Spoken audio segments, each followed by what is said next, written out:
Vladimir Poutine et Emmanuel Macron ont convenu de la nécessité de rétablir un cessez-le-feu en Ukraine et d'intensifier les efforts diplomatiques. Les présidents russes et français se sont entretenus ce dimanche au téléphone au moment où la Russie poursuivait ses manœuvres militaires au Bélarus, tout près de la frontière ukrainienne. De son côté, le président du Conseil européen plaide pour la fermeté vis-à-vis de Moscou. Nous ne pouvons pas éternellement offrir un rameau d'olivier alors que la Russie procède à des essais de missiles et continue d'amasser des troupes.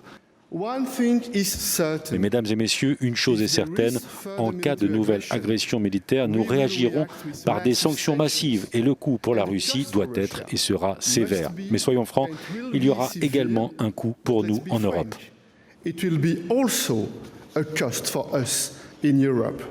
Sur le terrain, les combats ont redoublé d'intensité et les autorités des républiques séparatistes pro-russes du Donbass et de Lugansk poursuivent l'évacuation des femmes et des enfants. La Russie assure avoir accueilli 40 000 personnes.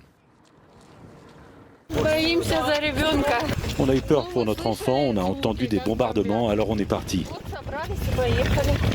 Le secrétaire général de l'OTAN estime que la Russie prévoit une attaque complète. Boris Johnson pense que Moscou prépare ce qui pourrait être la plus grande guerre en Europe depuis 1945. Et sur le terrain, des civils ukrainiens suivent des formations accélérées au combat.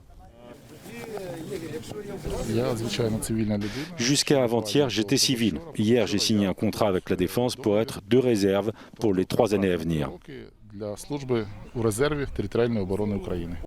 À Kiev, les croyants prient pour la paix, loin du front où l'armée ukrainienne et les séparatistes pro-russes s'accusent mutuellement de rompre le cessez-le-feu. Depuis 2014, le conflit en Ukraine a fait plus de 14 000 morts.